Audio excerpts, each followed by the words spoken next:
Bonjour, aujourd'hui nous sommes avec Jérôme dans la série Les partenaires de l'immobilier. Jérôme intervient sur les terrasses, les balcons, les jardins. Donc je te laisse te présenter, Jérôme. Bonjour Magda, merci pour l'invitation. La cerise sur le balcon, créateur de nature urbaine, végétaliser le monde urbain, les balcons, les terrasses, apporter de la vie et de la joie. On va parler des balcons et des terrasses essentiellement aujourd'hui. Oui. Qu'est-ce que tu préconises quand on a un petit balcon par exemple, où on peut mettre très peu de plantes?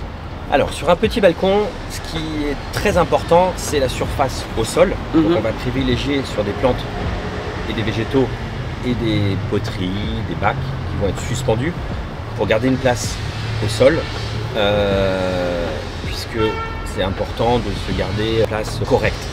Ensuite, on va aménager donc les rambardes en respectant l'exposition, les règles de copropriété, puisque sur certains balcons, on n'a pas le droit de mettre des balconnières à l'extérieur. C'est pour ça qu'on a inventé les bacs jardinières cavaliers qui viennent se poser dessus. Et après, on vient fleurir, on vient aménager tout ça selon l'envie et les besoins du client. Tu vas nous présenter cette très belle terrasse où on est aujourd'hui. Oui. Qui est immense, magnifique, que tu as redessiné, oui. Végétalisé. Oui. Pour l'arrosage, qu'est-ce que tu préconises finalement?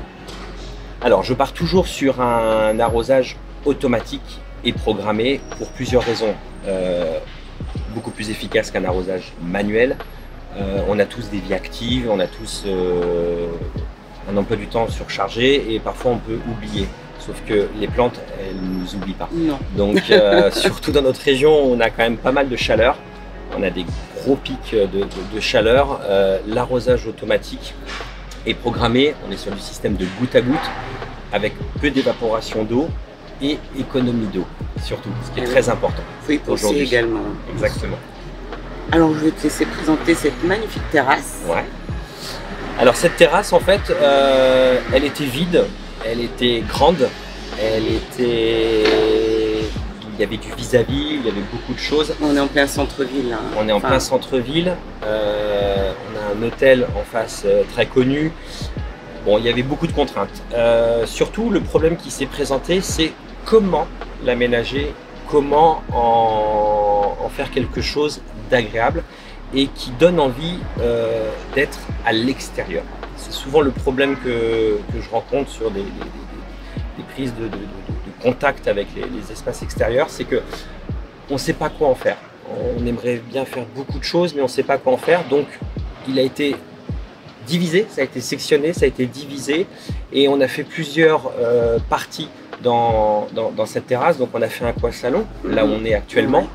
On a fait un coin repas et on a fait un coin très végétalisé pour vraiment cacher un peu le vis-à-vis, surtout que... Et le mur qui est au fond également. Et le mur qui est au fond.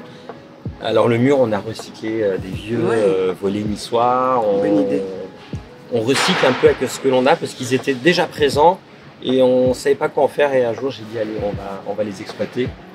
On les a exploités de cette manière et on a vraiment caché le vis-à-vis aussi avec beaucoup de végétation. Le plus important, c'est la continuité. La terrasse, balcon, c'est la continuité d'un espace intérieur. Donc l'aménagement va aller selon les envies des personnes que j'ai en face de moi et puis selon les contraintes aussi, bien entendu, puisqu'on ne peut pas non plus tout faire. Donc il y a des choses à respecter avec la nature, parce que la nature prend son temps, elle peut être capricieuse, mais elle peut être aussi formidable et il faut vraiment être à l'écoute de la nature. Donc, quand j'ai des clients qui ont des terrasses et des balcons, et ils ne savent pas comment les aménager, on t'appelle. Exactement. La cerise sur le balcon. La cerise sur le balcon, c'est ça. Créateur. Eh bien, je te remercie. Avec grand plaisir, Magda. À bientôt, Jérôme. À bientôt.